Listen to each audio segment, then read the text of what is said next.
اعوذ باللہ من الشیطان الرجیم بسم اللہ الرحمن الرحیم فَكُلُوا مِمَّا رَزَقَكُمُ اللَّهُ حَلَالًا طَيِّبًا وَاشْكُرُوا نِعْمَةَ اللَّهِ إِن كُنتُمْ إِيَّاهُ تَعْبُدُونَ فَكُلُوا پس تم کھاؤ مما اس میں سے جو رزقکم رزق دیا تم کو، عطا کیا تم کو اللہ تعالی نے، حلالاً حلال، طیباً پاکیزہ۔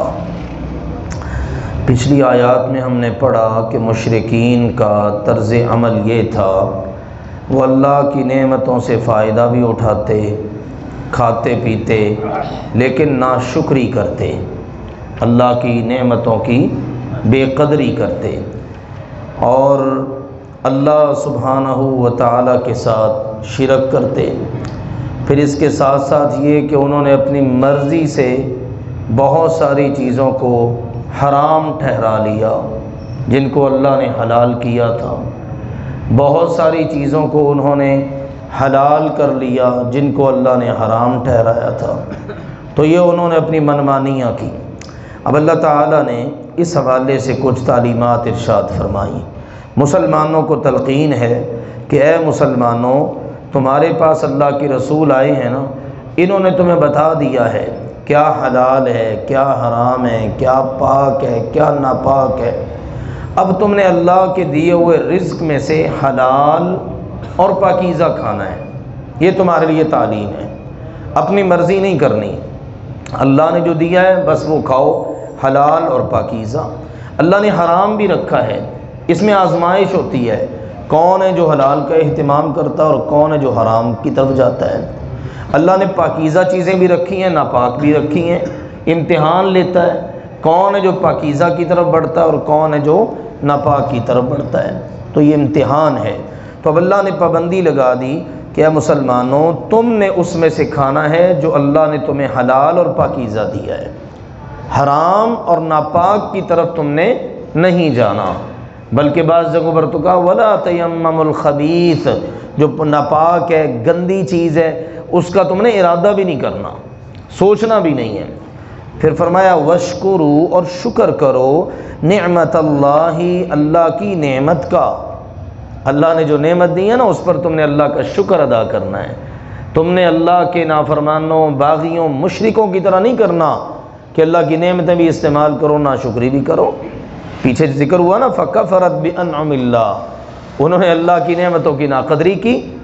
تم نے اللہ کی نعمتوں کی قدر کرنی ہے، وہ والا طرز عمل تمہارا نہیں ہونا چاہیے، وگرنہ پھر جو عذاب ان پر آئے ہیں نا، وہ تمہارے اوپر بھی آ سکتے ہیں۔ ظاہر ہے جیسا تمہارا طرز عمل ہوگا ویسے ہی تمہارے ساتھ سلوک ہوگا نا۔ تو یہ اللہ سبحانہ و تعالیٰ کی طرف سے تعلیم ہے۔ پھر شرط لگا دی، ان کنتم، اگر ہو تم، ایاہ، صرف اسی کی، تعبدون، عبادت کرتے۔ کتنی اہمیت کی حامل یہ بات ہے۔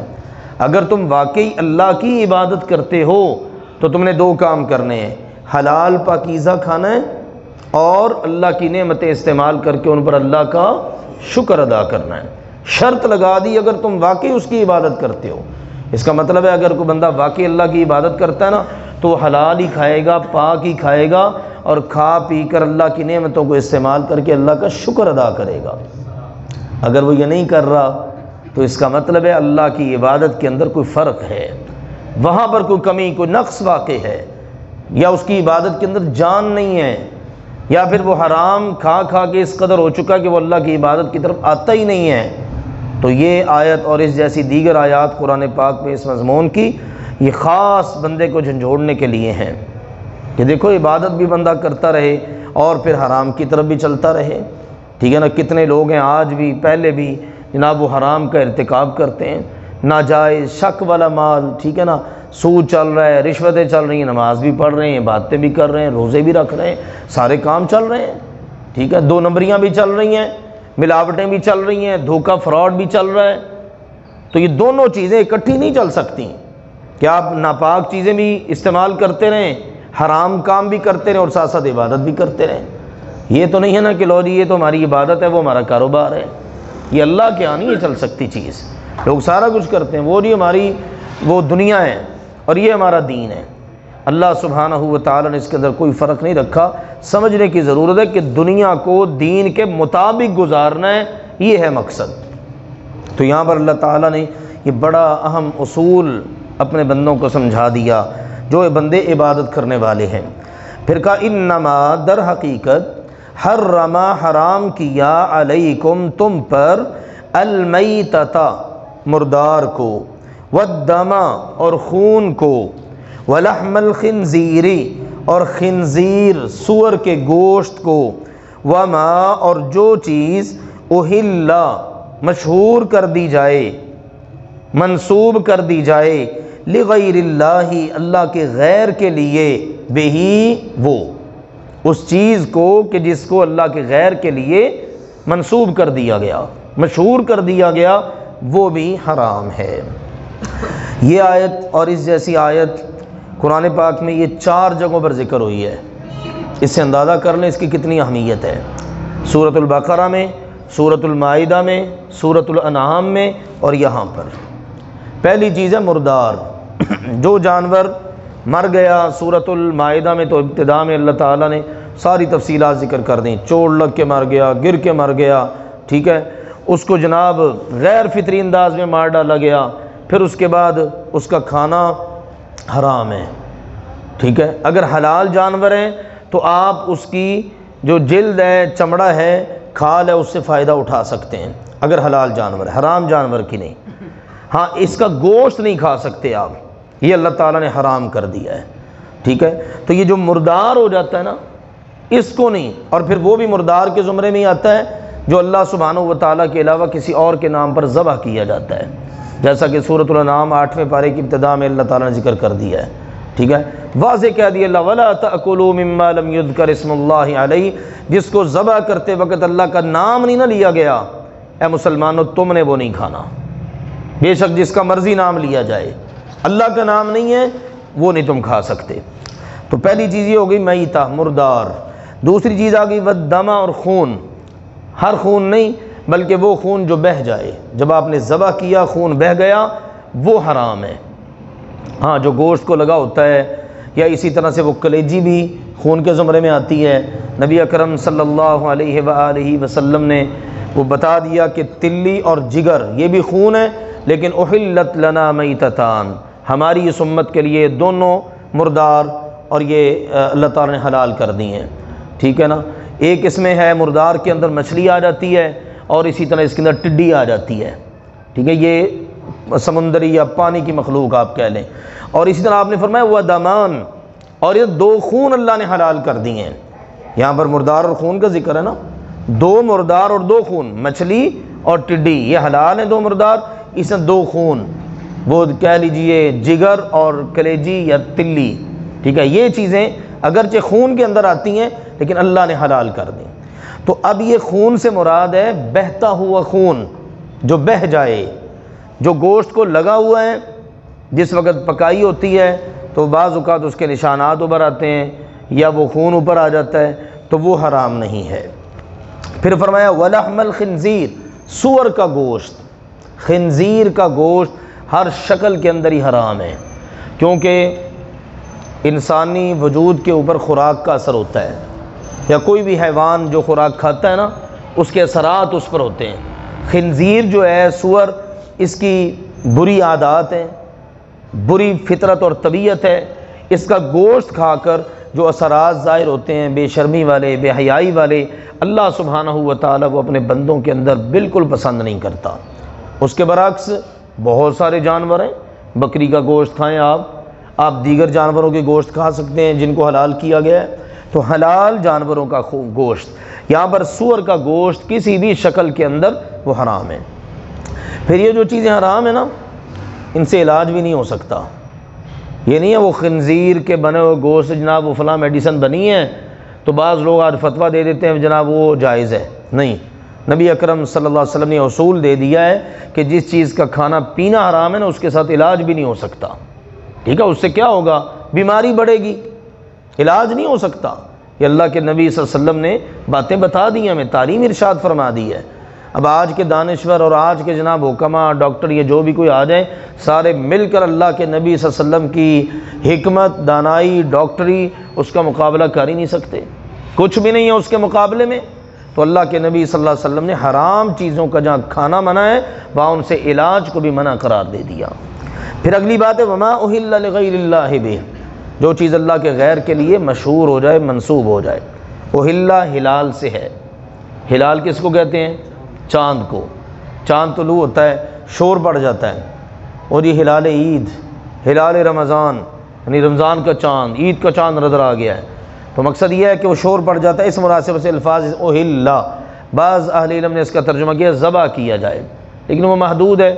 یہ ہے کہ جو منسوب ہو جائے، جو چیز بھی اللہ کے علاوہ کسی اور کے نام کی مشہور ہو گئی، ان کے نام منسوب ہو گئی، اب وہ کیا ہے؟ حرام۔ نظر اللہ، نیاز حسین لوگ کہہ دیتے ہیں، نیاز حسین، سیدنا حسین رضی اللہ تعالیٰ کا بڑا مقام ہے، لیکن وہ اللہ نہیں ہے، وہ غیر اللہ ہے، اللہ کا غیر ہے۔ اسی طرح سے دیگر لوگوں نے بہت سارے بنا رکھے ہیں، یہ فلاں کے نام کی ہے، یہ جناب داتا صاحب کے نام کی ہے، یہ جناب گج بخش صاحب کے نام کی، یہ فلاں کے نام کی، مختلف قسم کی لوگوں نے یہ چیزیں بنا رکھی ہیں۔ تو یاد رکھیے ایک اصول قرآن پاک کا، جو چیز اللہ کے علاوہ کسی اور کے نام کی منسوب ہو گئی، مشہور ہو گئی، وہ چاہے گوشت ہے، وہ چاہے جانور ہے، وہ چاہے معمولی چیز ہے، وہ چاہے بڑی چیز ہے، وہ حرام ہے۔ یہ اصول اور یہ ضابطہ واضح لفظوں میں قرآن پاک نے دی۔ نبی اکرم صلی اللہ علیہ وسلم تو بہت احتیاط کیا کرتے تھے، ٹھیک ہے نا۔ سیدنا عمر رضی اللہ تعالیٰ پوچھتے ہیں اللہ کے نبی صلی اللہ علیہ وسلم مقام بوانہ پر میں نے نیت کر رکھی تھی کہ میں نے وہاں اونٹ نہر کرنا ہے، آپ نے تسلی فرمائی کہیں زمانہ جاہلیت میں وہاں کوئی اور میلہ کوئی کچھ ہوتا تو نہیں تھا؟ کہا جی نہیں، کوئی اور اس طرح کا کام بالکل بھی نہیں۔ جب مکمل تسلی کر لی تو پھر فرمایا اوف بنذرک، جاؤ جا کے اپنی نظر پوری کرو۔ کیا پتہ چلا؟ اگر آپ نے اللہ کے نام کی بھی نظر پوری کرنی ہے تو ایسی جگہ پر نہیں کر سکتے جہاں پر شرکیہ کام ہوتے ہوں۔ لوگ کہتے ہیں جی دیتے تو اللہ کے نام کی ہیں، لیکن چلو داتا صاحب جا کے دے دیتے ہیں لاہور میں، دینی تو اللہ تعالیٰ کے نام کی ہے لیکن چلو پاک پتن شریف میں جا کے دے دیتے ہیں، فلاں جگہ پر جا کے دیتے ہیں، فلاں دربار پہ، فلاں مزار پہ، فلاں آستانے پر نہیں۔ نبی اکرم صلی اللہ علیہ وسلم نے اس معاملے میں بھی رہنمائی فرما دی۔ باقی ہر بندے کی اپنی مرضی ہے، کوئی کسی کے اوپر زور زبردستی تو نہیں ہے نا، ان کا کام ہے پہنچا دینا، ہمارا کام ہے ان کی بات کو آگے پہنچا دینا۔ باقی کوئی مانے نہ مانے اس کی مرضی۔ اللہ کہتے ہیں ان علیک الا البلاغ، تمہارے ذمہ پہنچانا، وعلینا الحساب، اللہ کہتے ہیں حساب میں خود ہی لے لوں گا۔ ہاں بھئی جب تمہیں جو ہمارا میسج مل گیا تھا کہ تم یہ نہیں کر سکتے تو تم نے کیوں کیا؟ بندہ ہو کر گوارا نہیں کرتا اپنے ساتھ شراکت داری، تو اللہ ہو کر کیسے گوارا کر لے اپنے ساتھ شراکت داری؟ اللہ تعالیٰ کو یہ چیز بالکل پسند نہیں ہے۔ تو بہرحال ارشاد فرما دیا گیا واضح لفظوں میں، آگے فرمایا فمن، پس جو شخص اضطر، مجبور کر دیا جائے، بے بس ہو گیا ہے، لاچار ہو گیا ہے، مجبور ہو گیا ہے، زندگی موت کا مسئلہ بن گیا ہے، اب وہ کیا کرے؟ فرمایا غیر باغن، دو شرطیں اس کے لیے، غیر باغن، نہ تو وہ سرکشی کرنے والا ہو، بغاوت کرنے والا نہ ہو، ولا عادن، اور نہ ہی حد سے بڑھنے والا ہو، نہ عادت بنانے والا ہو۔ مقصد کیا ہے کہ جتنی ضرورت ہے اتنی ہی استعمال کرنے کی اجازت ہے۔ ایک لقمے سے جان بچ جائے، جان نکل رہی ہے، مرنے کا عالم ہوا پڑا ہے، اب اگر حرام نہیں کھائے گا، میسر ہی وہ ہے، تو پھر جناب جان کو خطرہ ہے، تو پھر اتنی کھا لے حرام یا اتنی پی لے کہ جس سے زندگی بچ جائے۔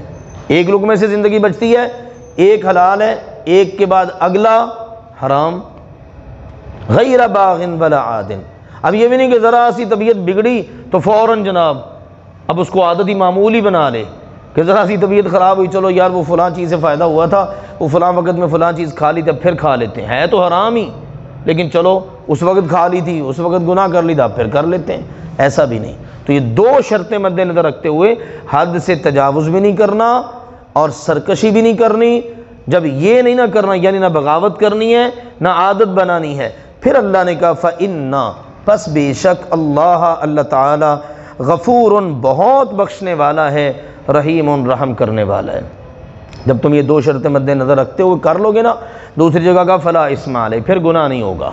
لیکن یہاں پر یہ میسج ہے کہ ہے تو وہ گناہ کا کام ہی، لیکن اللہ تعالیٰ معاف کر دے گا، تمہارے کھاتے میں گناہ نہیں رہے گا۔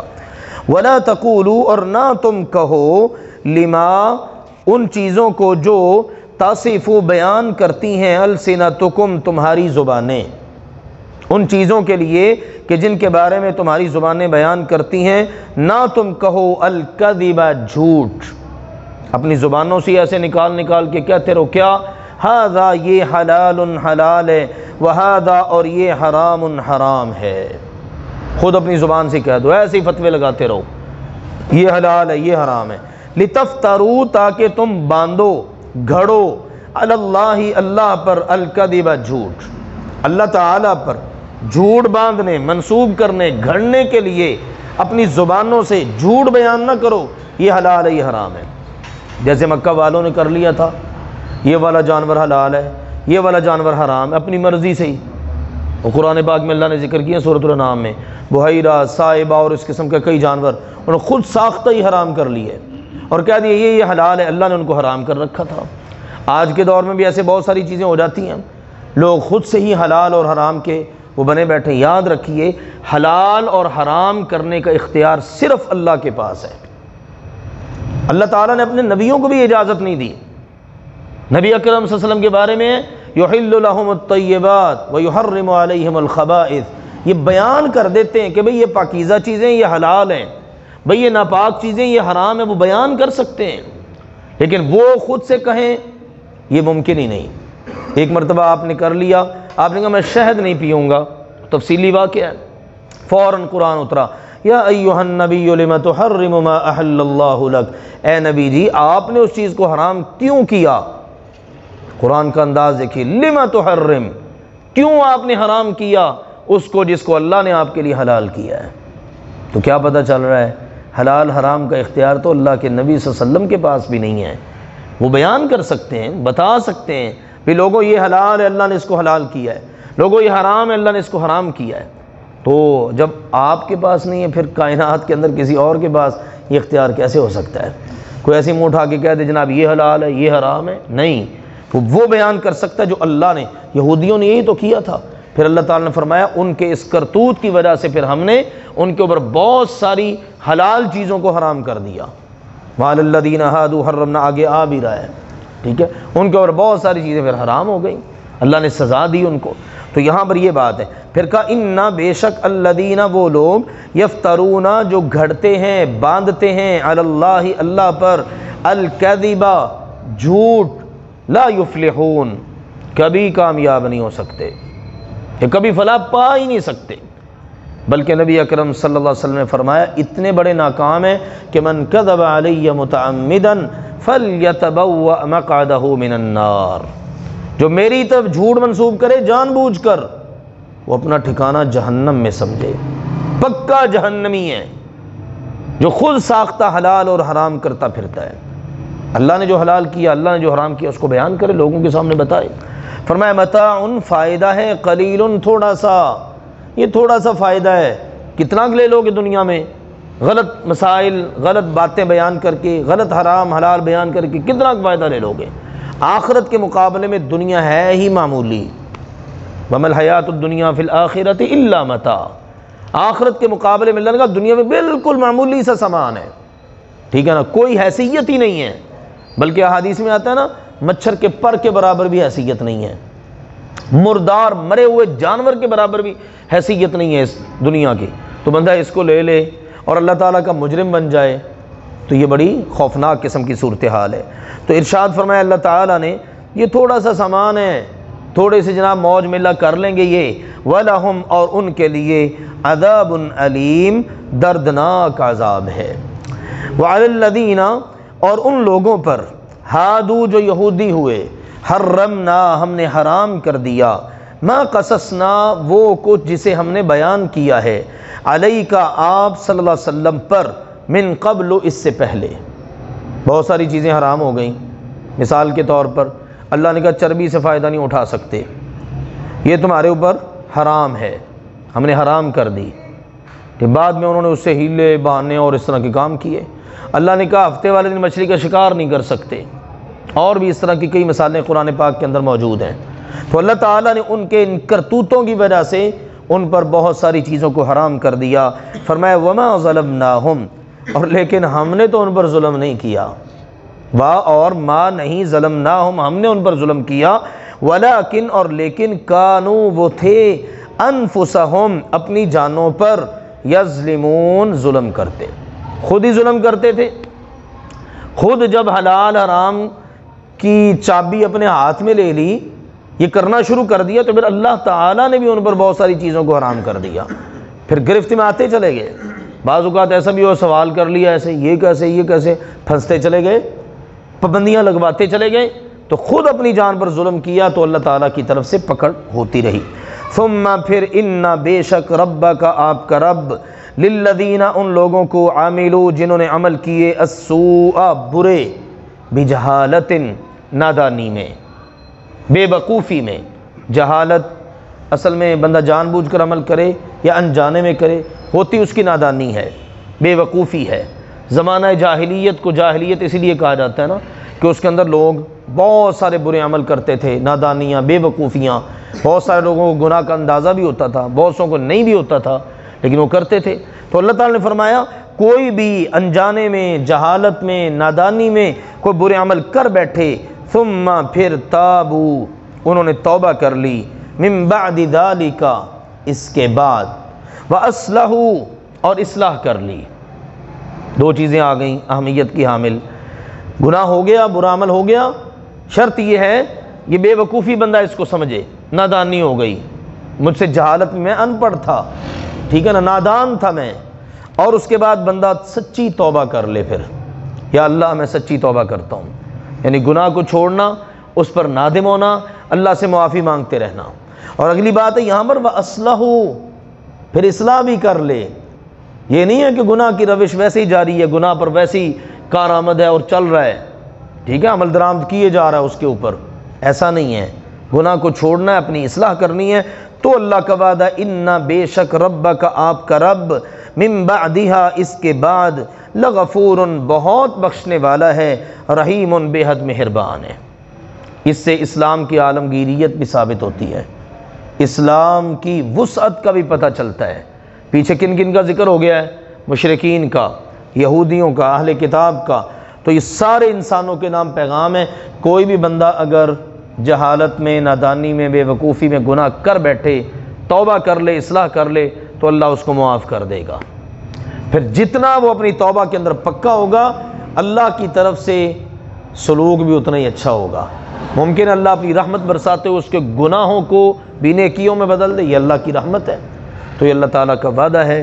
اللہ سبحانہ و تعالیٰ ہمیں سمجھنے کی توفیق عطا فرمائے۔ فَكُلُوا مِمَّا رَزَقَكُمُ اللَّهُ حَلَالًا طَيِّبًا، پس تم کھاؤ اس میں سے جو اللہ نے تمہیں عطا کیا ہے حلال پاکیزہ۔ وَاشْكُرُوا نِعْمَةَ اللَّهِ إِن كُنتُمْ إِيَّاهُ تَعْبُدُونَ، اور تم اللہ کی نعمتوں کا شکر ادا کرو اگر تم صرف اسی کی عبادت کرتے ہو۔ انما حرم علیکم المیتۃ والدم ولحم الخنزیر وما اہل لغیر اللہ بہ، سوائے اس کے نہیں کہ تم پر حرام کیا ہے اس اللہ نے مردار کو اور خون کو اور خنزیر کے گوشت کو، اور وہ چیز جو اللہ کے علاوہ کسی اور کے نام سے منسوب کر دی جائے، مشہور کر دی جائے۔ فمن اضطر غیر باغ ولا عاد فإن اللہ غفور الرحیم، پس جو شخص مجبور کر دیا جائے لیکن وہ حد سے تجاوز کرنے والا نہ ہو اور نہ ہی وہ عادت بنانے والا ہو، نہ ہی سرکشی کرنے والا ہو، نہ حد سے بڑھنے والا ہو، تو بے شک اللہ تعالیٰ بہت بخشنے والا، بہت مہربان ہے۔ وَلَا تَقُولُوا لِمَا تَصِفُ أَلْسِنَتُكُمُ الْكَذِبَ، جن چیزوں کو تمہاری زبانیں جھوٹ بیان کرتی ہیں ان کے حوالے سے نہ کہو هَذَا حَلَالٌ وَهَذَا حَرَام، یہ حلال ہے اور یہ حرام ہے۔ لِتَفْتَرُوا عَلَى اللَّهِ الْكَذِبَ، اس طرح تم اللہ تعالیٰ پر جھوٹ گھڑتے ہو۔ إِنَّ الَّذِينَ يَفْتَرُونَ عَلَى اللَّهِ الْكَذِبَ لَا يُفْلِحُونَ، بے شک جو لوگ اللہ پر جھوٹ گھڑتے ہیں، باندھتے ہیں، وہ کبھی کامیاب نہیں ہو سکتے۔ متاع قلیل، تھوڑا سا سامان ہے، وَلَهُمْ عَذَابٌ أَلِيمٌ، پھر ان کے لیے دردناک عذاب ہے۔ وعلی الذین ہادوا حرمنا ما قصصنا علیک من قبل، جو لوگ یہودی ہوئے ان پر ہم نے وہ چیزیں حرام کر دیں جن کو اس سے پہلے ہم نے آپ کے سامنے بیان کیا ہے۔ وما ظلمناہم ولکن کانوا انفسہم یظلمون، اور ہم نے ان پر ظلم نہیں کیا لیکن وہ خود اپنی جانوں پر ظلم کرنے والے تھے۔ ثم ان ربک للذین عملوا السوء بجہالہ، پھر بے شک وہ لوگ جو جہالت، نادانی، بے وقوفی کی وجہ سے برے عمل کر بیٹھیں، یقیناً آپ کا رب ثم تابوا من بعد ذلک، پھر اس کے بعد وہ توبہ کر لیں، وَأَصْلَحُوا، اور اصلاح کر لیں۔ ان ربک، بے شک آپ کا رب، یہ دہرایا گیا ہے یہ کلمہ نا، اس سے ہے کہ تکرار یہ تاکید کا بھی فائدہ دیتی ہے، دوبارہ بات رپیٹ ہو گئی نا، پہلے کہا بے شک آپ کا رب، پھر ان کا ذکر ہو گیا، پھر کہا بے شک آپ کا رب، من بعدہا، اس کے بعد، لغفور الرحیم، بہت بخشنے والا، بے حد مہربان ہے۔ سبحانک اللہم و بحمدک، اشہد ان لا الہ الا انت، استغفرک و اتوب الیک۔